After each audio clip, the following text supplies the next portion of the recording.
E hoje o evangelho é Mateus, capítulo 12, versículo 46 a 50. Mateus, capítulo 12, versículo 46 a 50. O Senhor esteja convosco. Ele está no meio de nós. Proclamação do evangelho de Jesus Cristo segundo Mateus. Glória a vós, Senhor. Naquele tempo, enquanto Jesus estava falando às multidões, sua mãe e seus irmãos ficaram do lado de fora, procurando falar com ele.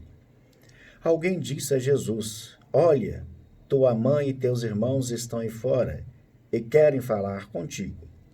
Jesus perguntou àqueles que tinha falado: Quem é minha mãe?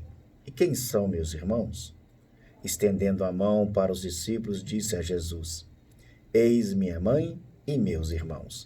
Pois todo aquele que faz a vontade do Pai, do meu Pai, quem está nos céus, esse é meu irmão, minha irmã e minha mãe. Palavra da salvação. Glória a vós, Senhor. Queridos irmãos e irmãs em Cristo, mais uma vez o Senhor nos chama para refletir a sua palavra. Refletir aquilo que o Senhor fala conosco, para que nós possamos, através dessa reflexão, buscar conhecer um pouco mais a vontade dEle em nossas vidas e em nossos corações. O evangelho de hoje é um evangelho na qual Jesus está no meio das multidões, falando com as multidões. E de repente chega alguém e diz: Olha, tua mãe e teus irmãos estão lá fora e querem falar com você.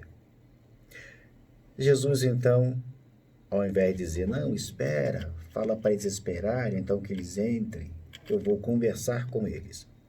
Não, Jesus simplesmente responde com uma outra pergunta: Quem é minha mãe? E quem são os meus irmãos?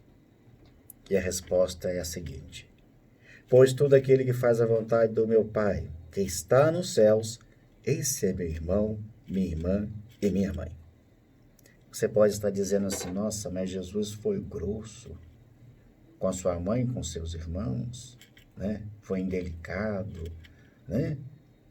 Que comportamento é esse de um filho para com a mãe? Só que Jesus não queria ofender Maria, nem os seus irmãos, claro que não. Jesus queria mostrar para aquelas pessoas a importância de Nossa Senhora, a importância de Maria, sua mãe.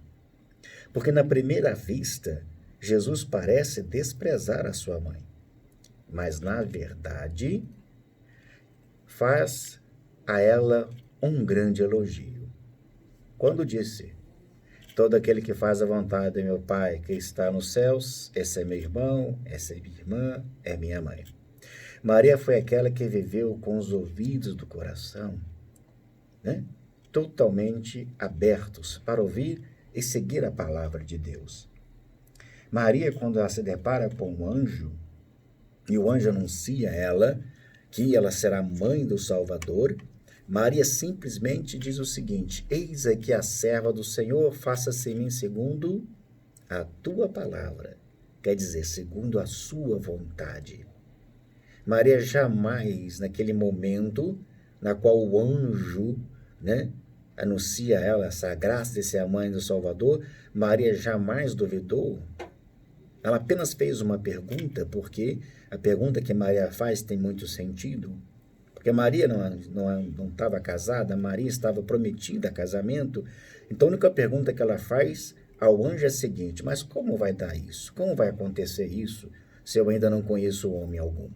Quer dizer, se eu ainda não estou casada. E Maria simplesmente acolhe, né, esse anúncio do anjo e recebe essa incumbência de ser mãe do Salvador. A Maria fez puramente a vontade de Deus em todos os sentidos, em todos os momentos. Ela entregou a sua vida para que Deus pudesse dispô-la dela da melhor maneira possível. Então, o questionamento para mim, para você hoje, nessa turbulência que hoje nós estamos vivendo no nosso dia a dia: Jesus vai dizer: quem são os meus irmãos? É que faz a vontade do meu Pai que está no céu. Aí eu pergunto para você que está nos ouvindo: você tem feito a vontade do Pai? Você tem feito a vontade de Deus? Você realmente tem se colocado diante do Senhor e tem dito essa frase célebre de Nossa Senhora: eis aqui o servo, esse aqui é a serva do Senhor, faça-se em mim segundo a sua vontade? Ou simplesmente você tem feito a sua vontade? Ou você só tem feito aquilo que realmente você deseja fazer, e não aquilo que Deus peça para que você faça? Então, esse evangelho está mostrando para você e questionando você. Não adianta só você dizer que ama a Deus, que você é temente a Deus, que você é um homem ou uma mulher de oração. Isso não faz mais do que a nossa obrigação. Mas o que eu quero que você entenda aqui é: será que realmente você faz a vontade de Deus? Porque para você fazer a vontade de Deus, você precisa aceitar aquilo que Ele convida você a fazer. E muitas vezes o Senhor te pede: perdoa, ama, seja caridoso, seja amoroso, seja prestativo, seja justo, né? Seja honesto, pratique caridade, ame teu próximo, ame teu inimigo. São essas vontades do Pai que está no céu que Ele quer que nós colocamos em prática na nossa vida. E aí existe uma barreira muito grande, porque muitas vezes nós não queremos fazer a vontade do Pai, porque existe dentro de nós um querer maior do que o querer da vontade de Deus. Então Jesus está dizendo: Maria fez a vontade do meu Pai. Essa sim, ela é minha mãe, ela é minha irmã, ela é meu irmão, ela é tudo na minha vida. Porque ela entendeu e se entregou por inteiro para ser uma escolhida de Deus. Então você também é um escolhido, mas só que você não se deixa, né, esse escolher ser a realidade na sua vida. Porque você não faz a vontade do Pai. Você simplesmente só faz a sua vontade. Então pense nisso. Ore em cima deste evangelho de hoje e deixa cair por terra todos os limites que você possa estar colocando em não querer fazer a vontade de Deus e deixar Deus ser tudo na sua vida. Mas é preciso que você então faça acontecer na sua vida a vontade de Deus, a vontade do Pai que está no céu. Assim seja. Amém.